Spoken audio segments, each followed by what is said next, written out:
Achyuta Menon ഭരിച്ചുകൊണ്ടിരിക്കുമ്പോൾ Rajan case സംഭവിച്ചു എന്നുള്ളത് വിശ്വസിക്കാൻ പറ്റുന്നില്ല എന്ന് പൊതുവെ പലരും പറയുന്നുണ്ട്.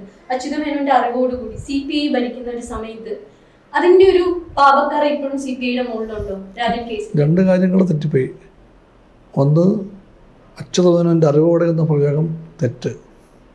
അറിവോടെ അല്ലായിരുന്നു.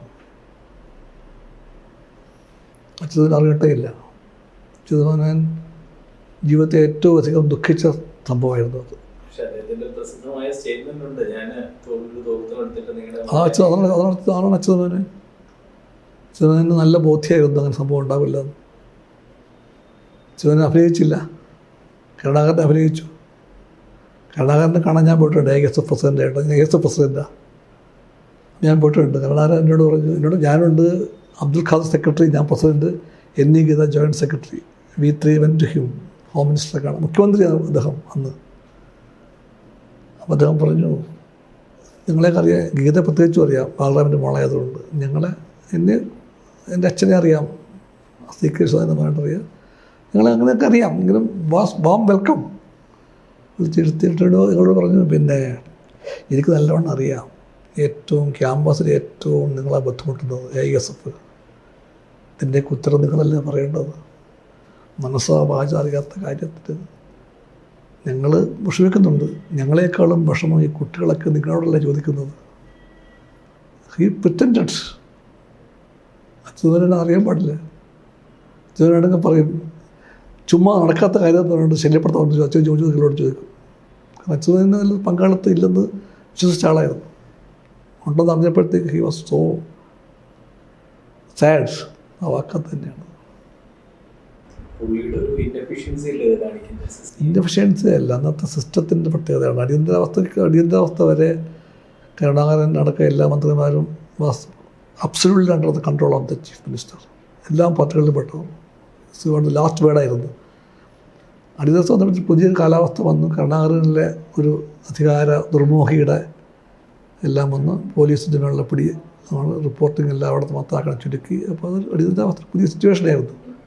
അത് കരുണാകരൻ നല്ലവണ്ണം ഉപയോഗപ്പെടുത്തി. അച്യുതമേനോൻ അറിയിട്ടില്ല. അറിയാത്ത കൊണ്ട് തന്നെ അച്യുതമേനോൻ അദ്ദേഹത്തിൻ്റെ നന്മ കൊണ്ടും നൈർമല്യം കൊണ്ടുമാണ് പറഞ്ഞത്.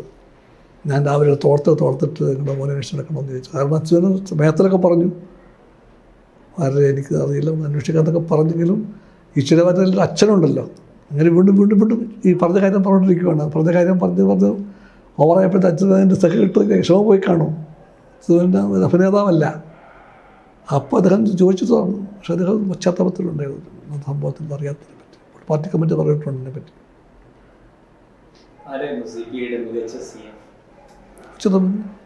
CPIയുടെ മാത്രമല്ല, കേരളം കണ്ട ഏറ്റവും മികച്ച മുഖ്യമന്ത്രി അച്യുതമേനോനാണ്.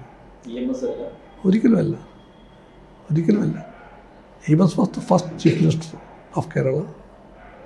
He was a great theoretician.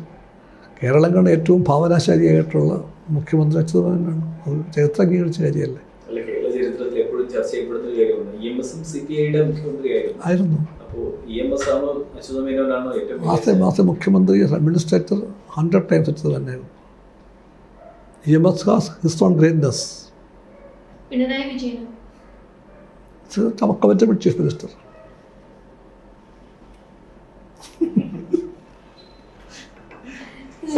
CPI ഇന്ത്യയിലെ തന്നെ സെക്കൻഡ് ഓൾഡസ്റ്റ് പൊളിറ്റിക്കൽ പാർട്ടീസിൽ ഒന്നായിരിക്കണം. ഏകദേശം 100 വർഷം ആവാൻ പോകുന്നു.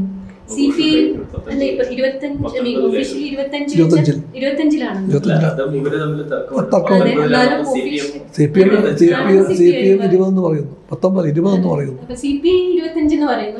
അതും ഭിന്നിപ്പിൻ്റെ ബാക്കി പത്ര. ഭിന്നിപ്പ് വരെ we have only one birthday. ഭിന്നിച്ചപ്പോഴത്തേക്കും അതൊരു ഭിന്നിപ്പൊരു പ്രശ്നം, ഭിന്നിപ്പൊരു രോഗമാണ്.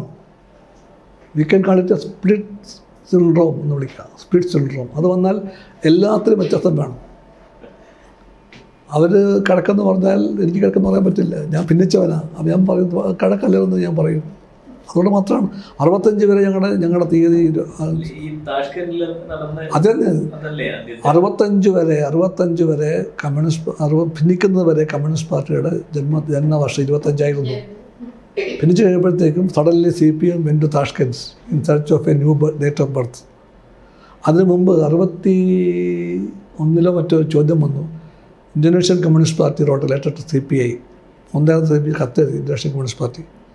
ഇങ്ങനെ ഡോക്യുമെൻറ്റ്സൊക്കെ നോക്കുമ്പോഴത്തേക്കും പല ഡോക്യുമെൻറ്റ്സിലും 25 എന്ന് കാണുന്നു. അന്ന് ചില ഡോക്യുമെൻറ്റ്സിൽ 20 എന്നും കാണുന്നു. ഇപ്പോൾ ഏതാണ് കമ്മ്യൂണിസ്റ്റ് പാർട്ടി ഓഫ് ഇന്ത്യയുടെ ഔദ്യോഗിക ജന്മദിനം എന്നാണ് ചോദ്യം. ഒരു സൗഹാർദ്ദ പാർട്ടിയുടെ കത്താണ്. അത് കത്ത് കിട്ടിയപ്പോഴത്തേക്ക് അന്നത്തെ പാർട്ടി സെക്രട്ടേറിയറ്റ്, അന്ന് പോളിറ്റ് ബ്യൂറോ ഇല്ല, അതും പിന്നെ ഉണ്ടായതാണ്.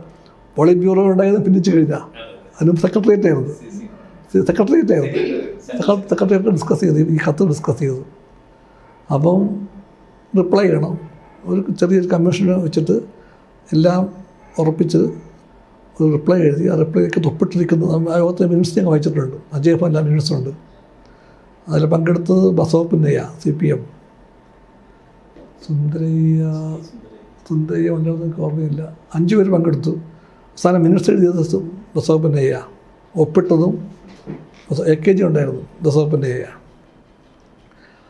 അതിൽ കൃത്യമായിട്ട് പറഞ്ഞു കമ്മ്യൂണിസ്റ്റ് പാർട്ടിയുടെ ജനന തീയതി 1925 ഉണ്ടായ സ്ഥലം കോൺപൂരാണ്. ഇതാണ് പാർട്ടിയുടെ സ്റ്റാൻഡ്, ഒഫീഷ്യൽ സ്റ്റാൻഡ് എന്ന് പറഞ്ഞ് കത്തയച്ചിട്ടുണ്ട്. പക്ഷേ രണ്ടായപ്പോഴത്തേക്കും they went in search of താഷ്കെൻഡിൽ എന്താ ഉണ്ടായത്? താഷ്കെൻഡിൽ വിദേശങ്ങളിൽ ജീവിക്കുന്ന കുറച്ച് ഇന്ത്യക്കാർ കൂടി ഒരു പാർട്ടി ഗ്രൂപ്പ് ഉണ്ടാക്കി. കാൺപൂരിലുണ്ടായ പോലെ, ചെന്നൈ മദ്രാസിലുണ്ടായ പോലെ, ബോംബെയിലുണ്ടായ പോലെ, പെഷവാറിലുണ്ടായതുപോലെ ഒരു ഗ്രൂപ്പ് ഉണ്ടാക്കി. ആ ഗ്രൂപ്പിൽ പങ്കെടുത്തത് 6-7 പേരാണ്. അതിൽ MN റോയ് ഉണ്ടായിരുന്നു, മുസാഫർ അഹമ്മദ് ഉണ്ടായിരുന്നു. അതിൽ പങ്കെടുത്ത ഇന്ത്യക്കാർ 3 പേരും 4 പേര് വിദേശികളായിരുന്നു. ഈ 3 പേരുടെ വിദേശികളായ ഭാര്യമാരും പ്ലസ് ഒരാളും. അതുകൊണ്ട് CPM പറഞ്ഞു അവിടെ വെച്ചാണ് കമ്മ്യൂണിസ്റ്റ് പാർട്ടി രൂപം കൊണ്ടുവന്നത്. ഇത് 100 കണക്കിന് പേര് പങ്കെടുത്ത കോൺഗ്രസ്സാണ്, കാൺപൂർ കോൺഗ്രസ്. 100 കണക്കിന് പേര് അന്ന് പ്രവർത്തിക്കുന്ന ഇന്ത്യയിലുള്ള എല്ലാ കമ്മ്യൂണിസ്റ്റ് ഗ്രൂപ്പുകളുടെയും പ്രാതിനിധ്യം വെച്ചുകൊണ്ട് വന്നവരാണ് അവിടെ കൂടിയത്. അവരാണ് പാർട്ടി ഉണ്ടാക്കിയതെന്നാണ് പാർട്ടിയുടെ ഔദ്യോഗിക സ്റ്റാൻഡ്. പക്ഷേ ഈ താഷ്കെൻഡിലെ കാര്യം അംഗീകരിച്ചത് പിന്നിപ്പിൻ്റെ ഫലമായിട്ട് തന്നെയാണ്. അത് അംഗീകരിച്ചാൽ അന്നൊരു ആപത്തുണ്ട്, ഇന്ന് മഹാ ആപത്തുണ്ട്. ഒന്ന്, കമ്മ്യൂണിസം വൈദേശികമാണ്, കമ്മ്യൂണിസ്റ്റ് പാർട്ടി ഓഫ് ഇന്ത്യ ഇന്ത്യയുടേതല്ല എന്ന് പറയുന്നൊരു വാദഗതിയായിട്ട് RSS നിൽക്കുകയാണ് അപ്പുറത്ത്. അപ്പോൾ ഞങ്ങൾ സമ്മതിക്കുകയാണ് ഞങ്ങൾ വിദേശിയാണെന്ന് പറയുവാണ് ഈ താഷ്കെൻഡ് അത് അംഗീകരിക്കുക വഴി. Just politically big wonder. 2, അതിൽ പങ്കെടുത്തതിൽ ഭൂരിപക്ഷം പേര് വിദേശികളാണ്. വിദേശ പാർട്ടിയാണെന്ന് പറയാൻ നിൽക്കുന്നവർക്ക് ഇതിൽ എന്ത് വടിയാ വേണ്ടത്? അതുകൊണ്ട് CPM സംവാദം ഉണ്ടെങ്കിൽ, പപ്പടം ഉണ്ടെങ്കിൽ ഇതൊക്കെ ആയിരിക്കും ഉണ്ടാകുന്നത്. അത് തൽക്കാലം വേണ്ട. ഞാനത് ചോദ്യം 1925 CPIയുടെ ഒപ്പം ഫോം ചെയ്തൊരു ഓർഗനൈസേഷനാണ് RSS ഇന്ന് ഇന്ത്യ ഭരിക്കുകയാണ്. CPI അതേ സമയത്ത് കേരളത്തിലേക്ക് മാത്രം ഒതുക്കപ്പെട്ട് നിൽക്കുകയും ചെയ്യുന്നു.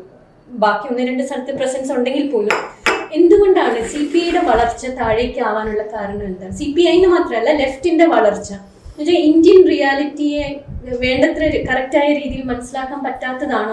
ഞങ്ങളുടെ ഗൗരവപൂർവ്വം കാണേണ്ട കാര്യമാണത്. ഞങ്ങളുടെ ഒപ്പം ഉണ്ടായ RSSന് ഇത്രയും വളർച്ച വയ്ക്കാൻ പറ്റി.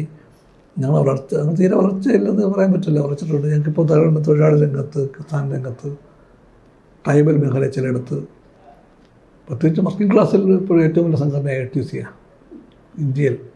അതൊക്കെ ഞങ്ങൾക്ക് ക്ലെയിം ചെയ്യാം. പക്ഷേ എങ്കിലും ഞങ്ങളുടെ political capacity to intervene and to guide the political course വളരെ പരിമിതമാണ്. ഞങ്ങൾക്കതറിയാം.